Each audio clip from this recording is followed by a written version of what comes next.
한 통 받았습니다. 보낸 사람이 안 써 있어요. 안을 열어봤더니 아주 인기 있는 뮤지컬 티켓 2장이 들어 있습니다. 도대체 누가 보냈을까? 안을 보니까 누가 보냈을까 알아맞혀 보세요. 이렇게만 돼 있는 거예요. 아무리 생각해도 감이 안 오는 겁니다. 자, 드디어 뮤지컬을 공연하는 날이 됐어요. 그때까지도 알 수가 없는 거예요. 그렇지만 내가 누군지는 모르지만 그래도 우리 부부를 사랑하는 사람이 깜짝 선물로 보냈겠지. 그래서 공연장에 가서 뮤지컬을 잘 보고 밤늦게 돌아왔습니다. 근데 집에 돌아와 보니까 집안에 값비싼 물건이 다 없어져 있어요. 그리고 식탁에 메모가 하나 있습니다. 이제 내가 누구인지 알겠지? 이렇게. 이런 세상에 좋은 사람 많이 있습니다. 나에게 보탬이 되는 사람 많이 있어요. 다 그런 것은 아니고 나쁜 사람도 참 많습니다. 뭔가를 내 것을 뺏어가려는 자들도 많이 있습니다. 보이스피싱도 점점 더 심해진다고 하죠. 보이스피싱의 방법도 점점 교묘해지고 진화하고 있습니다. 전화 내용을 들어보면 분명히 나를 생각해 주는 사람이에요. 나를 위해서 도와주려는 것 같아요. 근데 사실은 다 거짓말이고 내 것을 뺏어가려는 거죠.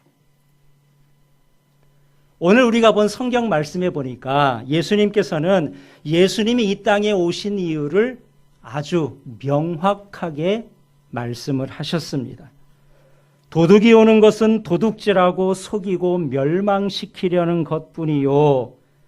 내가 온 것은 양으로 생명을 얻게 하고 더 풍성히 얻게 하려는 것이다. 예수님은 예수님 자신과 도둑을 비교했습니다. 정반대라는 거예요. 도둑이 온 이유와 예수님이 오시는 이유는 전혀 다릅니다. 도둑은 죽이고 빼앗고 망하게 하는 자고요. 예수님은 주시는 분이 우리를 살리고 빼앗긴 것을 다시 되찾아 주시는 분이라고 말씀을 하셨습니다. 특별히 요한복음 10장에서는 예수님과 우리의 관계를 목자와 양의 관계로 비유를 했습니다. 왜 그렇게 하셨을까? 목자와 양의 관계. 이것이 하나님과 우리의 관계를 잘 설명해 주는 좋은 예가 되기 때문에 그런데요. 내가 온 이유는, 예수님이 오신 이유는 양인 우리, 양으로 생명을 얻게 하고 그 생명을 풍성하게 해주기 위함이다. 자, 우리는 이 말씀 속에서 우리 인간이 처한 현 주소를 알 수 있습니다. 그것이 무엇이에요? 예수님이 생명을 주러 오셨다? 그 말은 우리에게는 생명이 없다는 겁니다. 예수님이 우리에게 풍성함을 주려고 오셨다? 그 말 속에는 우리는 그 풍성함을 누리고 있지 못하다는 거예요. 그래서 선한 목자 되신 예수님께서는 우리에게 없는 것, 우리가 잃어버린 것, 우리가 뺏긴 것, 그것을 되찾아 주려고 오셨다는 겁니다. 구약성경 제일 처음이 창세기예요. 창세기의 시작은 하나님께 세상을 만드신 이야기로 시작이 됩니다. 여세 동안 세상 만물을 다 만드시고 사람들이 살아갈 특별히 에덴 동산을 아름답게 만드셨습니다. 거기에 아담과 하와를 두셨죠. 에덴 동산에 살면서 하나님과 교제하면서 행복한 삶을 살도록 하나님께서 모든 것들을 다 만들어 주셨습니다. 하나님의 영원한 생명을 주셨고 그 생명의 풍성함을 누리며 살도록 하나님께서 다 제공해 주셨는데 문제는 뺏겨버렸다는 거예요. 하나님이 주신 것을 잃어버렸다는 겁니다. 누가 빼앗아갔어요? 뱀을 통해서 사탄이 빼앗아간 것이죠. 사탄이 거짓말을 했어요. 하나님께서는 에덴 동산 중앙에 있는 선과 악을 알게 하는 나무 그것만큼은 먹지 말아라. 그것 먹으면 반드시 죽는다 그랬는데 사탄이 거짓말을 했습니다. 아니다. 결코 죽지 않는다. 네가 이것을 먹으면 네 눈이 밝아지고 너도 하나님처럼 될 것이다. 거짓말이에요. 완전히 속였습니다. 아담과 하와가 그 속임에 넘어가게 됐습니다. 그 결과 생명을 잃어버렸어요. 육신의 죽음을 피할 수 없게 됐고 영원한 생명의 근원이신 하나님과 단절되게 되었던 것이죠. 문제는 무엇인가? 아담과 하와만 그런 것이 아니라 그 이후에 태어난 모든 인류가 아담과 하와를 통해서 생명을 잃어버리고 풍성한 삶을 누리지 못하게 됐다는 겁니다. 여러분, 우리가 잃어버리는 것, 한번 잃어버리면 되찾는다는 것은 참 쉽지 않습니다. 보이스피싱 같은 경우도 그렇잖아요. 한번 그렇게 허무하게 돈을 보내버리고 나면 되찾는 방법이 없다고 하죠. 이미 다 가져가 버렸습니다. 평생 모아놓은 노후자금, 거금을 그렇게 잃어버리는 경우도 있고요. 다시 되찾을 수 없다는 것 때문에 낙심해서 극단적인 선택을 하는 사람들도 있는 것을 우리가 알고 있습니다. 인간이 잃어버린 생명, 인간이 잃어버린 풍성함, 이것 때문에 너무 절망적인데, 소망이 없는데 이것을 다시 되찾는 방법이 없을까? 하나님께서 하셨습니다. 되찾을 길이 없었는데 하나님께서 길을 만드셨고요. 예수님을 통해서 그 길을 열어놓으셨습니다. 그래서 예수님이 내가 온 것은 양으로 생명을 얻고 더 풍성하게 얻게 하려 함이라. 예수님이 어떻게 그것을 다시 되찾아 주십니까? 우리가 요한복음 10장 10절 말씀을 봤는데 11절에 이렇게 기록하고 있습니다. 나는 선한 목자라. 선한 목자는 양들을 위하여 목숨을 버리거니와 그랬어요. 어떻게 되찾아 주시는가? 예수님이 자신의 생명을 버려서 우리가 잃어버린 생명을 되찾아 주신다는 겁니다. 예수님이 생명이세요. 예수님이 하신 유명한 말씀 가운데 내가 곧 길이요 진리요 생명이다 그랬습니다. 그 길밖에 없었어요. 잃어버린 것을 되찾는 것은 그 길밖에 없었고 예수님이 그 길이 되어주셨고 그 길이 진리이고 예수님이 우리에게 진정한 생명이 되셨습니다. 근데 예수님 말씀하신 이 생명은 육신의 생명이 아니라 사실은 진짜 생명인 영원한 생명을 말하는 겁니다. 신약성경이 기록된 것은 그 헬라어, 그리스 말로 신약성경이 기록됐는데요. 이 그리스 말에는 이 생명을 의미하는 단어가 두 가지가 있습니다. 하나는 푸시케라는 단어고요. 또 하나는 조에라는 단어예요. 푸시케라는 단어는 육신의 생명, 그렇죠? 우리가 다 가지고 있는 육신의 생명을 의미하는 말이고 조에라는 단어는 영적인 생명, 진정한 생명, 하나님의 생명을 의미하는 단어입니다. 근데 특별히 요한복음을 기록한 요한은 이 두 단어를 아주 철저하게 구별해서 사용하고 있어요.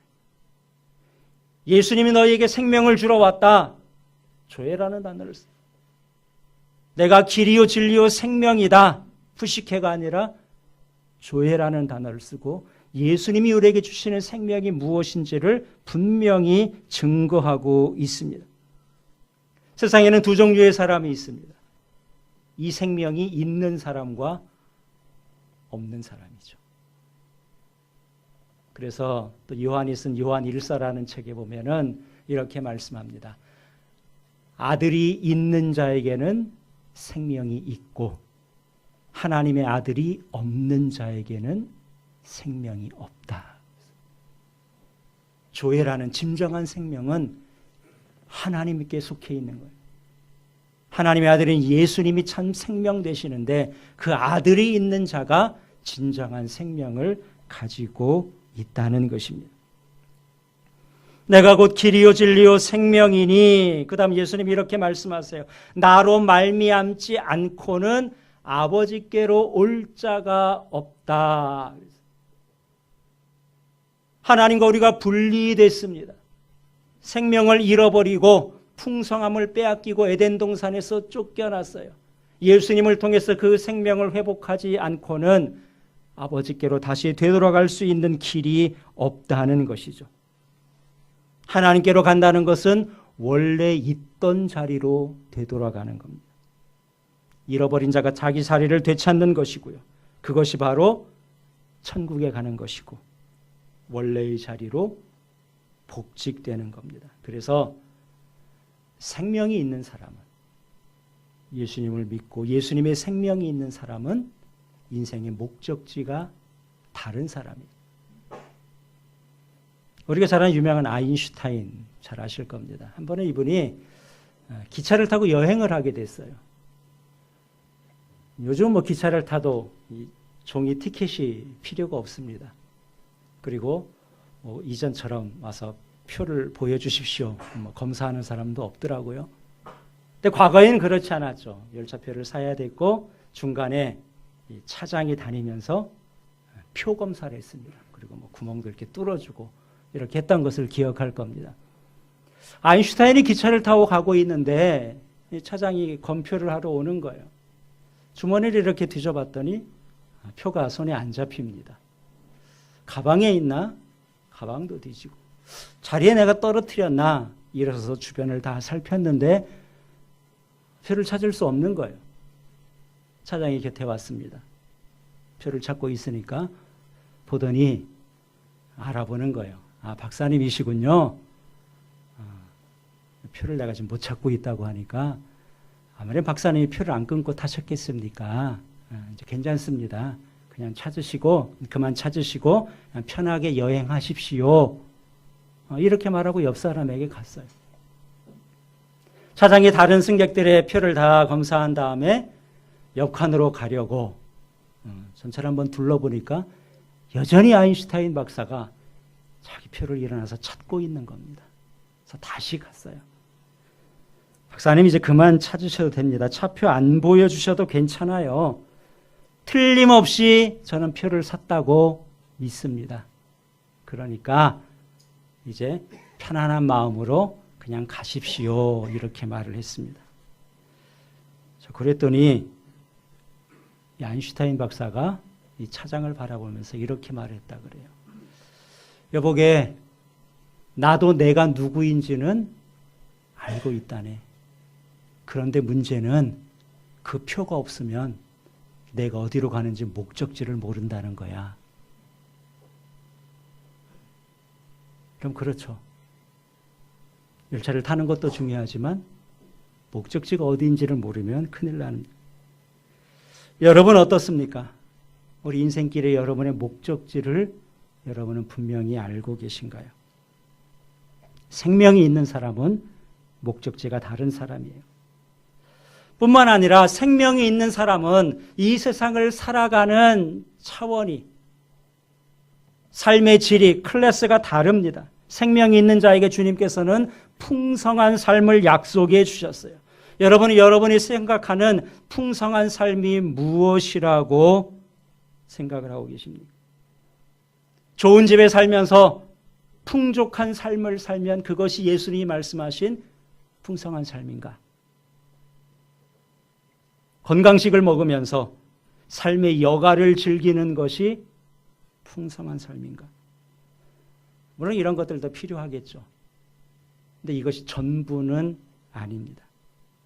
풍성한 삶은 무엇인가? 예수님이 말씀하신 풍성한 삶은 하나님과의 관계 속에서만 누릴 수 있는 거예요. 왜 그러냐 하면 우리 인생을 하나님이 만드셨거든요.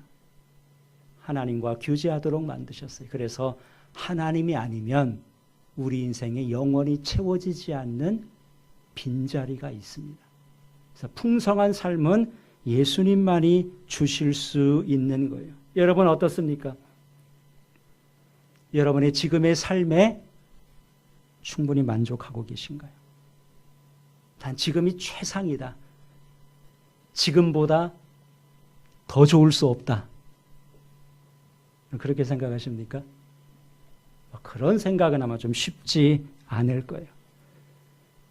그럼 나에게 있어서 최고의 삶은 무엇이겠습니까? 저는 그건 사람마다 다 다르다고 생각해요. 왜냐하면은 우리 인생에 가는 길이 다 다르기 때문에 그렇죠. 나에게 있어서 최고의 삶은 무엇인가? 나보다 더 잘 알고 계신 분이 계신데 그분은 누구냐면은 나를 지으신 분이고 이 땅에 보내신 분이에요. 아까 우리가 불렀던 찬양 중에도 하나님은 너를 만드신 분, 누구보다도 나를 잘 알고 계시는 분, 뭐 그런 가사의 찬양이었죠. 그래서 나에게 있어서 최고의 삶, 여기서 풍성한 삶이라는 것은 뭐 넉넉한 삶을 의미하는 것이 아니라 최고를 말하는 베스트, 나에게 있어서 최고의 삶을 나를 아시는 하나님께서 인도해 주신다는 거죠. 그것은 하나님만이 알고 계시고 하나님만이 인도해 주실 수 있습니다. 유대인들의 탈무드에 기록된 이야기라고 해요. 한밤중에 집 대문을 두드리는 사람이 있었어요.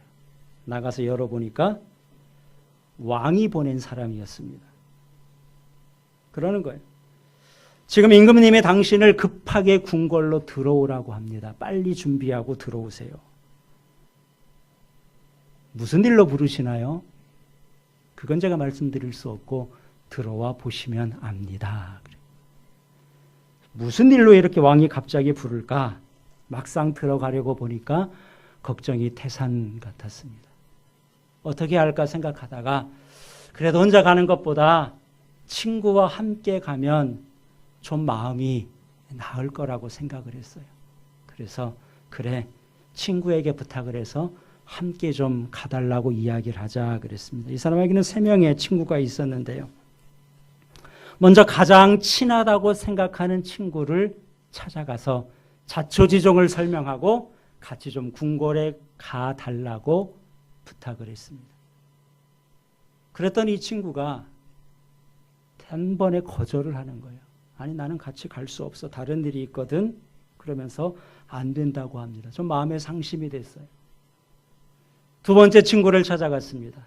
나와 좀 같이 가줄 수 있겠니? 그랬더니 다행히 두 번째 친구는 흔쾌히 같이 가겠다고 나서는 겁니다. 그런데 두 번째 친구는 조건이 있었어요.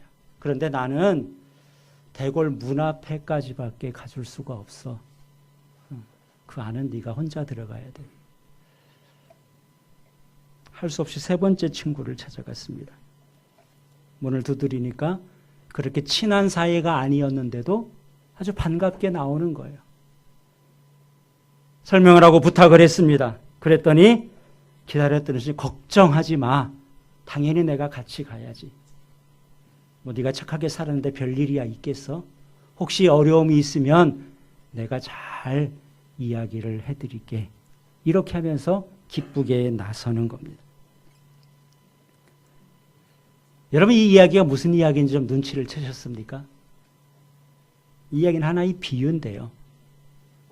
왕이 궁궐로 부른다는 것은 죽음을 의미하는 거예요. 갑자기 우리에게 죽음이 찾아오는데 그 길에 누가 친구가 돼서 동행해 줄 수 있을까? 첫 번째 친구, 가장 친했던 친구, 그러나 단번에 거절했던 친구 누구겠어요? 여러분 누구와 제일 친하십니까? 돈입니다. 물질. 좀 같이 가달라 그랬는데 안 된다는 것. 두 번째 친구는 누굴까요? 두 번째 친구는 여러분 곁에 있는 가족을 의미합니다. 근데 그 가족이 좋다 가겠다 그랬는데 나는 그 궁궐 문까지밖에 못 가 그래요. 무슨 말인가요? 가족이 정말 소중합니다. 정말 나를 사랑해요. 그러나 가족도 같이 가는 데는 한계가 있어요. 장례식을 잘 치러주겠죠. 무덤까지는 같이 가줄 수 있지만 그 이상을 가족도 함께 할 수 없습니다. 세 번째 친구는 누구겠습니까? 여기에서 세 번째 친구는 선행을 의미하는 거예요. 끝까지 함께 할 수 있는 것. 예수님도 그런 말씀하셨죠. 내 재물을 하늘에 쌓아두라. 우리가 선을 행하는 것은 천국까지 기억되고 남는다, 이런 말씀을 하는데요. 선을 베푸는 것이 영원하다는 것을 교훈하는 이야기입니다. 물론 탈무드의 이야기고요. 이 이야기의 내용이 100% 성경적이다 그렇게 말할 수는 없어요. 선을 행하는 것이 가치 있는 일은 분명하지만 그러나 그 자체가 우리를 천국까지 안내하지는 못합니다. 그럼 끝까지 나와 함께 할 수 있는 참 좋은 친구는 누구일까? 여러분 누구겠습니까? 그럼 잘 알고 계시죠? 참 좋은 친구는 예수님이에요. 예수님께서는 이 세상에서 좋은 친구일 뿐만 아니라 영원히 천국까지도 우리의 좋은 친구가 되십니다. 사실 우리가 예수님의 친구가 될 만한 자격이 없는 자들이죠. 하나님과 우리의 관계가 죄로 인해서 원수가 된 사이예요. 근데 예수님이 오셔서 요한복음 15장 15절에서는 이렇게 말씀하셨습니다. 이제부터 너희를 종이라 하지 아니하리니 종은 주인이 하는 것을 알지 못함이라.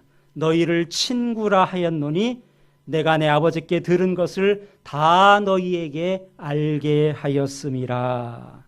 종과 주인은 달라요. 달라도 많이 다릅니다. 종은 주인의 모든 것을 알지 못해요. 궁금해도 주인에게 이것저것 다 물어볼 수 없습니다. 물어봐도 주인이 얘기를 안 해주죠. 주인과 종은 서로 교제하는 관계가 아니에요. 필요한 것 명령하고 종은 복종해야 되는 관계입니다. 예수님 당시에 수많은 랍비들은 자기의 제자들을 친구처럼 대하지 않았어요. 종처럼 대했다고 해요. 근데 예수님께서는 예수님의 제자를 향해서 내가 너희를 친구로 여긴다. 종으로 대하지 않는다. 그러면서 그 증거를 말씀하셨는데 봐라. 내가 하나님께 들은 것, 아버지께 들은 것을 다 너희에게 가르쳐 주지 않았느냐 하는 거예요. 천국의 비밀을, 거룩하신 하나님의 뜻을, 내 인생의 최고의 삶이 무엇인지를 예수님께서 제 아들에게 다 가르쳐 줬다는 거예요. 이게 바로 너희를 내가 종처럼 막 대한 것이 아니라 친구처럼 소중하게 대한 증거라는 것이죠.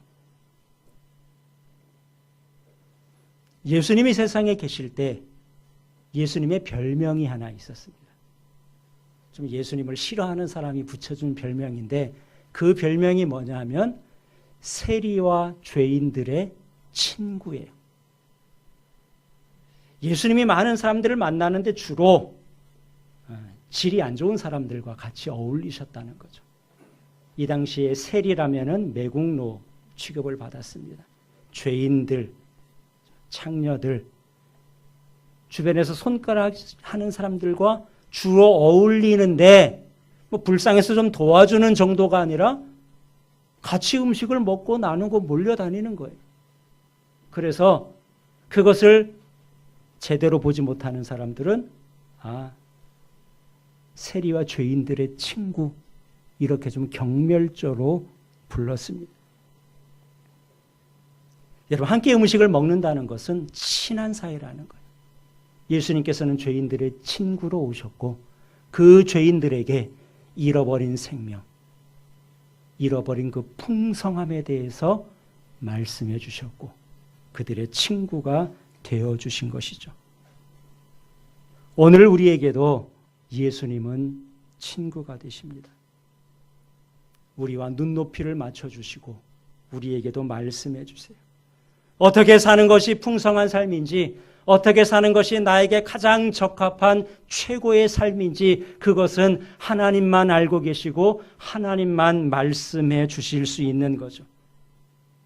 그 예수님께서 십자가에 죽으시고 사흘 만에 부활하신 다음에 하늘로 가셨는데 하늘로 가시면서 우리에게 선물을 하나 주셨습니다. 그 선물은 교회를 만드신 거예요. 성령님을 보내주신 겁니다. 그리고 예수님께서는 지금 교회를 통해서 우리와 함께 하시고 교회의 머리가 되시고 교회의 주인이 되십니다. 교회를 통해서 우리에게 생명을 주시고 교회를 통해서 우리의 삶이 풍성해지도록 인도해 주십니다. 교회는 어떤 곳인가?